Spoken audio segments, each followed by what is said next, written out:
Incharge Rajagopal Reddy గారు, పెద్దలు వెంకటరెడ్డి గారి ఆశీర్వాదంతో నామినేషన్ దాఖలు చేసి మీడియా ముందుకు వచ్చి తన ఆస్తిని మొత్తం కూడా నాకున్నటువంటి ఆస్తిని, ఈ ఆస్తిని ప్రభుత్వానికి ఇస్తున్నా, నేను ఒక్కడిగానే ఒంటరిగానే ఉత్త చేతులతోనే బయలుదేరిన, నేను చివరి వరకు ప్రజల మధ్యన ప్రజలతోనే ఒంటరిగా ఏ ఆస్తి లేకుండా స్వచ్ఛందంగా నేను ప్రజల కోసం పనిచేస్తానని చెప్పి ముందుకు వచ్చినటువంటి మన అభ్యర్థి అన్న శ్రీమార్ మల్లన్న గారిని మాట్లాడవలసిందిగా కోరుతాము. చూసిన ఒకసారి చేయలేవారు.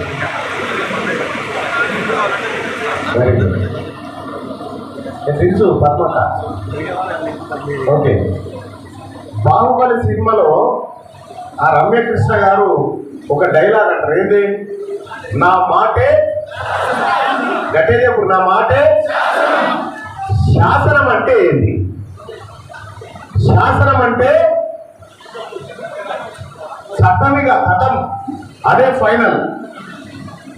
ఆ శాసనం చెప్పినట్టే వినాలి, నడవాలి. అంతే. నకరేకల్ శాసన సభ్యుడు అంటే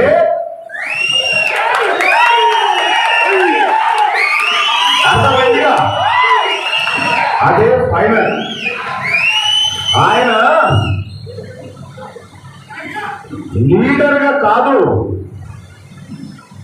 మీ పిల్లల భవిష్యత్తుకు, మీ జీవితాలకు, రాబోయే తరాలకు శాసనాలు రాసే కాడ మీ అందరి ప్రతినిధిగా ఉన్నటువంటి బిడ్డ వేముల వీరేశం గారికి, అలాగే వేదిక మీద ఉన్నటువంటి అన్న మాజీ ఎమ్మెల్సీ పూల రవీందర్ అన్న గారికి, అలాగే ట్రస్పా గౌరవ అధ్యక్షుడిగా ఉన్నటువంటి పాపిరెడ్డి అన్న గారికి, అలాగే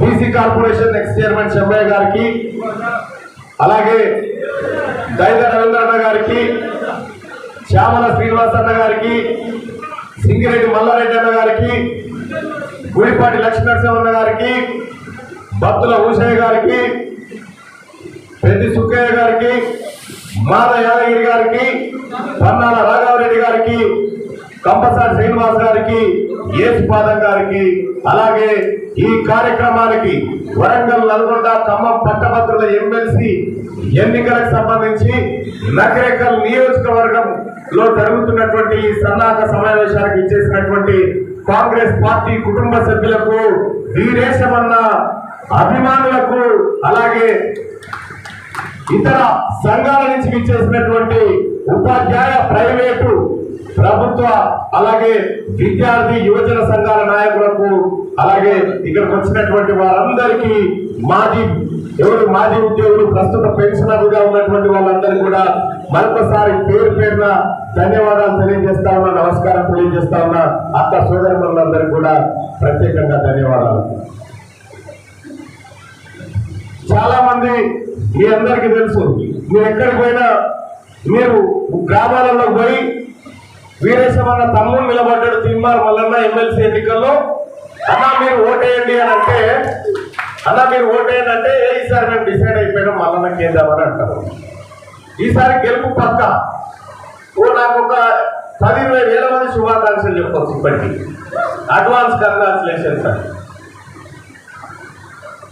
అన్నగారికి కూడా ప్రత్యేక ధన్యవాదాలు. వెంకటనారాయణ అన్నకు పోయినసారి అవుట్ రైట్ గా మా మల్లన్న చేసినటువంటి బిడ్డ.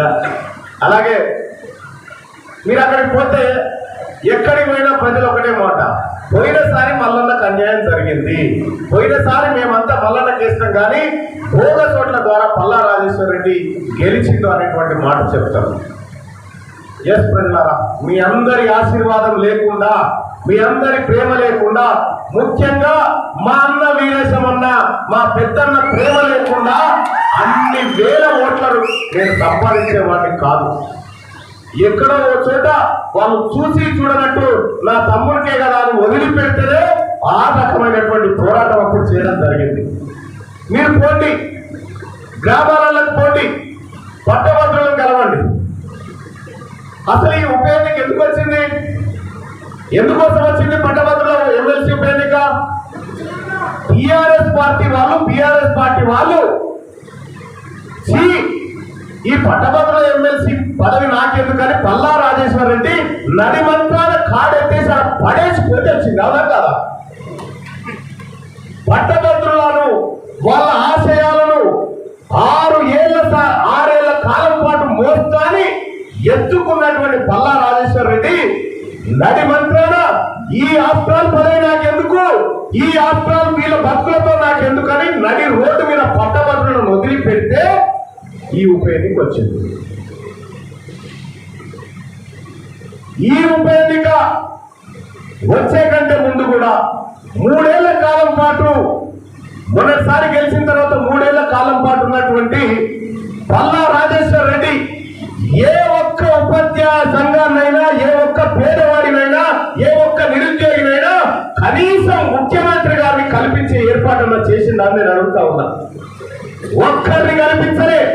కానీ ఇక్కడ ఉన్నటువంటి నాయకత్వాన్ని నేను చెప్తా ఉన్నా, రేపు పొద్దున కాంగ్రెస్ పార్టీ పెద్దలు రేవంత్ రెడ్డి గారు ముఖ్యమంత్రి గారి ఆశీర్వాదంతో, అన్న వీరేశమన్న ఆశీస్సులతోని, ఈ కాంగ్రెస్ పార్టీ అగ్ర నాయకత్వం అంతా ఆశీస్సులతోని, మీ అందరి ప్రేమతోని గెలిచిన తర్వాత, ఎమ్మెల్సీగా ఇక్కడ జెండా ఎగరవేసిన తర్వాత మొదటి వారంలోనే అన్ని సంఘాల నాయకులతో ముఖ్యమంత్రి గారితో ముఖాముఖి కార్యక్రమాన్ని ఏర్పాటు చేస్తాం. మేము వీరేశమన్నా మేము అందరం తీసుకుంటామని చెప్తా ఉన్నాం. సమస్యలు చెప్పుకోవడానికి ముఖ్యమంత్రి మీ ముందు ఉంటారు. మీరు ముఖ్యమంత్రి గారితో నేరుగా చెప్పుకునేటువంటి అవకాశాన్ని మేము కల్పించబోతా ఉన్నాం. గతంలో పనిచేసినటువంటి పల్లా రాజేశ్వర రెడ్డి గారికి కేవలం ఎక్కడ కబ్జా పెట్టాలి, ఎంత సంపాదించాలి, ప్రజల్ని ఎట్లా పీడించాలి, ఇవి తప్ప పట్టభద్రులకు సంబంధించి ఏ ఒక్క సమస్యనైనా పట్టించుకోలేదు. పోయినసారి మీ అందరూ తెలుసు సోదరులారా, 100 కోట్ల రూపాయలు ఖర్చు పెడితే, ఆఫ్టర్ 100 కోట్ల రూపాయలు ఖర్చు పెడితే ఒక్క తీన్మార్ మల్లన్న అనేటువంటి ఒక చిన్న జీవికి ఓడించడానికి తాను పడ్డ శ్రమ మీ అందరికీ తెలుసు. 4 రోజుల పాటు కౌంటింగ్ కేంద్రంలో నిద్రపోకుండా చేసిన సోదరులారా, ఆ రోజు మీ అందరికీ తెలుసు. ఎందుకు మరి తీన్మార్ మల్లన్నని ఇంతమంది ప్రజలు ప్రేమించిరు, ఇంతమంది ప్రజలు అభిమానించిరు, పార్టీలను పక్కన పెట్టిరు, సంఘాలను పక్కన పెట్టిరు, ఎందుకు ఈ తీన్మార్ మల్లన్న కావాలనుకున్నారు? తీన్మార్ మల్లన్న ఉగ్రవాదా? తీన్మార్ మల్లన్న ఇక్కడ దేశద్రోహ కాదే. తీన్మార్ మల్లన్న ఏం చేసింది ప్రజల కోసం? ఈ ప్రజల తరఫున ఏం చేసింది తీన్మార్ మల్లన్న?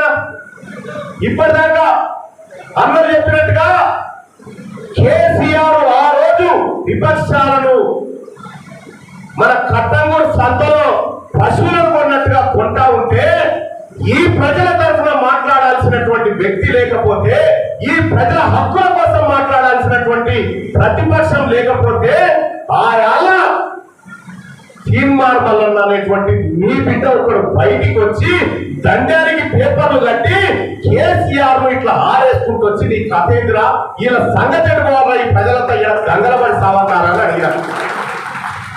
ఈ ఉద్యోగస్తులకు కరోనా సమయంలో ఉద్యోగస్తులకు సగం జీతాలు ఇస్తా అని పెట్టిండు. సగమే జీతాలు ఇస్తా అంటే ఆ రోజు ప్రాణాలకు తెగించి కొట్లాడిన పోలీసులకు, డాక్టర్లకు వాళ్ళు ప్రాణాలు పనంగా పెట్టి కొట్లాడితే సగం జీతం ఇస్తావురా అని కొట్లాడితే మొత్తం జీతం ఇచ్చినటువంటి ఘనత, ఇప్పించిన ఘనత అది తీన్మార్ మల్లన్నది, మీది క్యూనియస్ అని చెప్పి తెలియజేస్తా ఉన్నా. ఏ ఒక్క రోజు కూడా ఓడిపోయిన దగ్గర నుంచి 3 ఏళ్ల క్రితం ఓడిపోయిన ఆ రోజు నుంచి ఈ రోజు వరకు ఒక్క రోజు కూడా ఖాళీగా లేనన్నా. మీ హక్కుల కోసం పోరాడుతున్నా, మీ జీవితాలను మార్చడం కోసం పోరాడుతూనే ఉన్నా. ఇందుకోసం కదా తీన్మార్ మల్లన్న మీద ఒక 70-80 కేసులు పెట్టింది కేసీఆర్. 70-80 కేసులు పెట్టినా ఎక్కడన్నా తీన్మార్ మల్లన్న ఎవరికన్నా తల వంచిందా, ఎవరికన్నా గులాంగిరి చేసిందా? ఒకటే ఒక ఛాలెంజ్ చేసిన, నిన్ను గద్దెదించదాకా వదిలిపెట్టాను బిడ్డ అని చెప్పిన అన్నట్టుగానే వాళ్ళ తెలంగాణ రాష్ట్రంలో కేసీఆర్ అనేటువంటి ఒక నియంత గద్దె దిగిపోయింది. సోదరులారా, వందల కేసుల్లో ఏ ఒక్క కేసు కూడా తీర్మార్ వలన భూమి పంచాయతీ లేదు. ఏ ఒక్క కేసు కూడా నా గట్టు పంచాయతీ కాదు. ఇది మీ ప్రజల కోసం, మీ పిల్లల కోసం, మన భవిష్యత్ తరాల కోసం ప్రశ్నిస్తే పడ్డటువంటి అక్రమ కేసులు. వందల రోజులు జైల్లో మగ్గిన, వందల రోజుల పాటు నా కుటుంబానికి దూరంగా ఉన్నా, నా పిల్లలకు దూరంగా ఉన్నా, ఈ సమాజానికి దూరంగా ఉన్నా, ఎక్కడ ఉన్నా రెట్టించిన ఉత్సాహంతోనే బయటకు వచ్చిన తప్ప ఎక్కడ తల ఉంచలేదు, మడమ తిప్పలేదు. ఇందుకోసమే కదన్నా మీరు ప్రేమించేది, ఇందుకోసమే కదా మావాడున్నాడు, మా తమ్ముడున్నాడు, కొట్లాడతాడు అని చెప్పి ఆ రోజు మీరు 1000 ఓట్లేస్తే కదా 1,50,000 ఓట్లు వచ్చి నా డబ్బుల పడ్డాయి. మీరు ఇందుకోసమే కదా చేసింది. ఎక్కడ ఉన్నా ప్రతి ఉపాధ్యాయుడు, ప్రతి అడ్వకేటు, ప్రతి రిటైర్డ్ టీచరు, లెక్చరర్స్, కాంట్రాక్ట్ ఉద్యోగులు, అలాగే జూనియర్ పంచాయతీ సెక్రటరీల దగ్గర నుంచి అనేక మంది నిరుద్యోగులు ఈ పోరాటాన్ని మా కోసం మాట్లాడుతున్నాడు ఒకడు ఉన్నాడని చెప్పి వాళ్ళు రావడం జరిగింది. సోదరులారా, ఇంకంతే కాదు, ఈ ఎన్నికల్లో నాకు తెలుసు మీ ప్రేమ, మీ అభిమానం ఈసారి ఎలా ఉండబోతుందో నాకు తెలుసు సోదరులారా. కానీ నేను చెప్పాల్సినవి చాలా ఉన్నాయి కాబట్టి, చెప్పడం నా ధర్మం కాబట్టి, ఇవాళ నిన్ననే మీరంతా చాలా మంది కాంగ్రెస్ పార్టీ నాయకత్వం అంతా నిన్న అహోరాత్రులు కష్టపడి కాంగ్రెస్ పార్టీ ఎంపీ అభ్యర్థి గెలుపు కోసం మీరు కష్టపడ్డారు. అయినా కూడా, నిద్రలు లేకపోయినా కూడా ఇవాళ మరో టాస్క్ మన ముందు ఉన్నదని చెప్పి వీరేశమన్న ఒక్క మెసేజ్ పెడితే ఇంతమంది నాయకత్వం వచ్చి కూర్చొని, ఇంతమంది పట్టభద్రులు వచ్చి కూర్చున్నారంటే ఎంత బాధ్యతగా ఒక అంశాన్ని స్వీకరిస్తున్నారో నేను అర్థం చేసుకోగలుగుతా. సేమ్ అంతే బాధ్యతగా తీర్మార్ మల్లన్న ఏం చేయబోతుందో కూడా మీకు చెప్పి, మీ ద్వారా పట్టభద్రులకు, గ్రామాల్లో ఉన్నటువంటి వాళ్ళకి చెప్పి ఓట్లు అభ్యర్థించడం మన బాధ్యత. అందుకోసం సోదరులారా, రేపు ఎక్కడన్నా ఈ భారతదేశంలో ఏ రాజకీయ నాయకుడన్నా తన కుటుంబ ఆస్తులు ప్రభుత్వ ఖజానాలో జమ చేసి రాజకీయాల్లోకి వచ్చిన వాళ్ళు ఉన్నారా? అదే మీ వీరేశమన్న తమ్ముడు మీ తీర్మానం వల్ల నా పని చేసుకొచ్చిండు రేపు పొద్దుగాల. అంతేకాదు, రైట్ టు రీకాల్ కూడా ఇంప్లిమెంట్ చేసేటువంటి శక్తి తీర్మానం వల్ల ఉంది. మీ పిల్లలకు నేను ఇచ్చే భరోసానా, మీరు ఈసారి మీ తమ్ముడు, మీ సోదరుడు తీర్మానం వల్ల గెలిస్తే ఆ రోజు మేము వేసిన ఓటే బిడ్డ, ఈ రోజు నీకు ఈ రాజకీయాలు ఇంత స్వచ్ఛంగా ఉన్నాయి, ఈ విధానం అంతా ఇంత స్వచ్ఛంగా ఉందని మీరు చెప్పుకునే రోజు వస్తుంది. ఆ విధమైనటువంటి మార్పు తీసుకొస్తామని చెప్పి మీ అందరికి తెలియజేస్తా ఉన్నా. ఎస్, వేముల వీరేశమన్నకు ఒండ్రు మట్టి వాసన తెలుసు, నాకు కూడా అదే వాసన తెలుసు.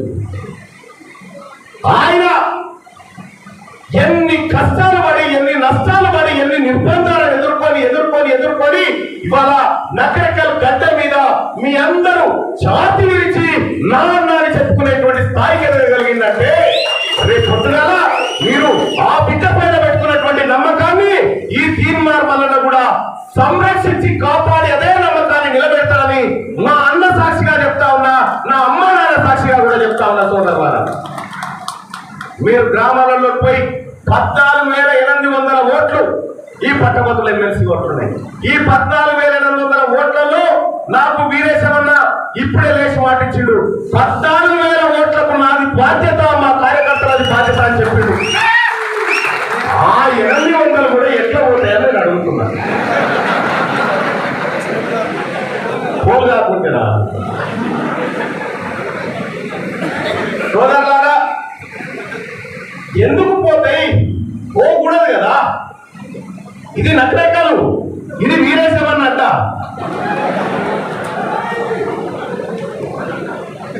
కాబట్టి ఎక్కడున్నా, ఏ సంఘంలో ఉన్నా ఆ ఓటర్ను చేతనే పరిచి, ఆ ఓటర్ ద్వారా ఇలా నకరేకల్లో ఉన్నటువంటి మేధావి వర్గం అంతా వీరేశమన్న వెంటే ఉన్నదని రేపు పొద్దుగాల రిజల్ట్ లో కనిపించాలి. అది ఆ విధంగా మేము ముందుకు పోవాల్సినటువంటి అవసరం సోదరులారా. ఇంకా అనేకమైనటువంటి సమస్యలు నేను వస్తున్న క్రమంలో నా ముందు ఉన్నాయి. ఇదే పల్లా రాజేశ్వర రెడ్డి ఎమ్మెల్సీగా ఉండగా టిఆర్ఎస్ పార్టీ 317 జీవో తీసుకొచ్చారు. 317 జీవో తీసుకొస్తే భార్యో చోట భర్తో చోట అసలా కుతలమైపోయి ఉద్యోగస్తులంతా నానా యాత్ర పడతా ఉన్నారు. ఇవాళ తీన్మార్ మల్లన్నగా చెప్తా ఉన్నా, కాంగ్రెస్ పార్టీ నాయకత్వం నాకు ఇచ్చినటువంటి బాధ్యతతో చెప్తా ఉన్నా, ఈ 317 నష్టపోయినటువంటి బాధితులకు అతి త్వరలోనే న్యాయం జరగబోతా ఉంది. ఇది ముఖ్యమంత్రి గారి మాట అని చెప్పి అందరికి తెలియజేస్తా ఉన్నా. అలాగే ఇదే పల్లా రాజేశ్వర రెడ్డి, ఇదే కేసీఆర్ జీవో నెంబర్ 46 తీసుకొచ్చి ఆ పేద బిడ్డలకు ఉద్యోగాలను దూరం చేసినటువంటి దుర్మార్గుడు కేసీఆర్. ఈ జీవోలు తీసుకొచ్చినటువంటి కేసీఆర్ ఇక్కడ ఉద్యోగస్తుల కళ్ళల్లో కన్నీళ్లు చూసిండు, నిరుద్యోగస్తుల కళ్ళల్లో కన్నీళ్లు చూసి వాళ్ళ చావులకు కారణమైతా ఉన్నారు. నేను చెప్తా ఉన్నా ఈ వేదిక నుంచి, సోదరులారా, ఇది కాంగ్రెస్ పార్టీ ప్రభుత్వం, కాంగ్రెస్ పార్టీ మేనిఫెస్టోలో ఏ అంశం అయితే మీకు హామీ ఇచ్చిందో ఆ అంశాన్ని దగ్గరుండి అమలు చేయించి మీకు అప్పగించే బాధ్యత తీర్మానం అని చెప్పి మీ అందరికి తెలియజేస్తా ఉన్నా. సోదరులారా, మీరు పోయి చెప్పండి, గ్రామాలలో చెప్పండి, తీన్మార్ మల్లన్న మా వీరేశమన్న తమ్ముడు నిలబడ్డా అన్నా ఓటే అంటే ఒక్కరు కూడా వ్యతిరేకిస్తారన్నారు. ఎందుకు తెలుసా? ఈ బిడ్డల సంగతి, వీరేశమన్న సంగతి ఈ ప్రజానికానికి తెలుసు కాబట్టి. ఇప్పుడు నిన్న ఉన్న ఎన్నికల్లో బీఆర్ఎస్ కి ఏమైనా సరే బీజేపీ కన్నా ఈ స్టార్ట్ చేశారు కదా, రేపు పొద్దున ఇటువంటి కుట్రలు కూడా ఉంటాయి. సోదరులారా, ఈ కుట్రలను ఛేదించే విధంగా ఇప్పుడు కేటీ రామారావు టాస్క్ పెట్టుకుని నిర్ణయాల ఏంటంటే తీన్మార్ మల్లన్న మంచోడు కాదని రోజుకో 2 వీడియోలు తయారు చేయాలన్న వాళ్ళు. నాకు నీ సర్టిఫికేట్ ఎందుకు? నువ్వు ఎవరు? తీన్మార్ మల్లన్న మంచోడా చేద్దోడా మా అన్న తమ్ముళ్ళు చెప్పారా, మా సోదరులు చెప్పారా, ఈ ప్రజలు చెప్పారా? కూడా టాస్క్ పెట్టింది ఎందుకంటే అమ్మాయి క్యూ న్యూస్ ఛానల్ పెట్టి మన సర్కారుని గురించి పారేసిందని అమ్మాయి బాధ. ఎట్టి పరిస్థితిలో తీన్మార్ మల్లన్న ఎమ్మెల్సీ కావద్దని చెప్పి కేటీ రామారావు ఆశ పెట్టుకొని తిరుగుతాము. నిన్ను ఈ ఆశలు అడి ఆశలు చేస్తాం బిడ్డ. ఈ వరంగల్, నల్గొండ, ఖమ్మం చైతన్యవంతమైన బిడ్డ గడ్డ. ఇది కూడా ఇక్కడ నీవు ఎన్ని సీట్లు సాధించినావు మొన్న చైతన్యం చెప్పలేదా? 34 అసెంబ్లీ స్థానాలు ఈ 3 జిల్లాల్లో ఉంటే 8 అదే నీకు సూర్యాపేట ఏకో నారాయణ కూడా, జనగామ పల్లా రాజేశ్వర రెడ్డి ఇద్దరు, 32 మంది ఎమ్మెల్యేలు ఇవాళ కాంగ్రెస్ పార్టీ శాసనసభ్యులుగా ఉన్నారు. ఇవాళ CPM party, CPI party, left సంఘాలు, విద్యార్థి సంఘాలు, ఉద్యోగ సంఘాలు, టీచర్ సంఘాలు, ఇన్ని సంఘాల బలం ఇలా తీర్మానం వలన వెనకాల నిలబడ్డది. నిన్ననే ఒక 6 ఇండిపెండెంట్ అభ్యర్థులు అరే తీర్మానం వలన లాంటి నా పోవాల్సింది సార్ అని చెప్పి తమ నామినేషన్ వాపసు తెచ్చుకొని తీర్మానం వలన మేము మద్దతు ఇస్తున్నామని చెప్పి ప్రకటించి వెళ్ళిపోయినటువంటి బిడ్డలు. ఇలా ఇంతమంది ప్రేమ ఆశీస్సులు ఉన్నప్పటికీ బాధ్యతగా లోనిగా నేను ఈ ప్రజలకు ఏం చేస్తానో చెప్పి మాత్రమే ఓటు అడగాలని ఇక్కడ దాకా రావడం జరిగింది. అందుకే సోదరులారా, రేపు పొద్దున జరిగేటువంటి పట్టభద్రుల ఎమ్మెల్సీ ఎన్నిక అత్యంత కీలకమైనటువంటి ఎన్నికగా మీరు భావించండి. ఎందుకు కీలకమైంది అనేది 5వ తారీఖు రోజు నేను ఈ రేసన్న పక్కకుని చెప్తాం. ఇది భారతదేశంలో జరిగినటువంటి ఒక పెద్ద అంశానికి లింకప్ అయింది. ఆ విషయాన్ని మీకు చెప్తాం సోదరులారా. దయచేసి మీరందరూ కూడా మీ సమయాన్ని ఎక్కువ వృధా చేయకుండా పట్టభద్రుల ఎమ్మెల్సీ ఎన్నికల్లో ఇక్కడ ఉన్నటువంటి మిత్రులంతా రోజు ఒక 10 మందిని టార్గెట్, రోజు 10 మందిని.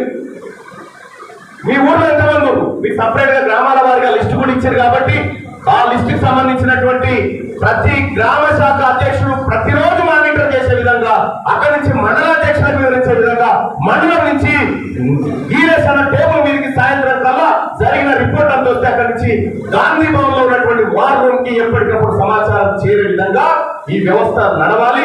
దానికి ఇక్కడ సిద్దిపేట జిల్లా నుంచి తీన్మార్ మల్లన్నటి పర్యవేక్షణ కోసం వచ్చిన షాదుల్లా ఇక్కడ వీరేశమన్న ఆదేశాల మేరకు వీరేశమన్న షాదుల్లా ఇక్కడ మీకు ఎప్పటికప్పుడు అందుబాటులో ఉంటాడని చెప్పి మీ అందరికీ తెలియజేసుకుంటూ, అన్న ఒక్కటే ఫైనల్ గా చెప్తా, జన్మనిచ్చిన అమ్మ నాయన సాక్షిగా మీ ఓటు ఖరాబ్ చేయలేదు.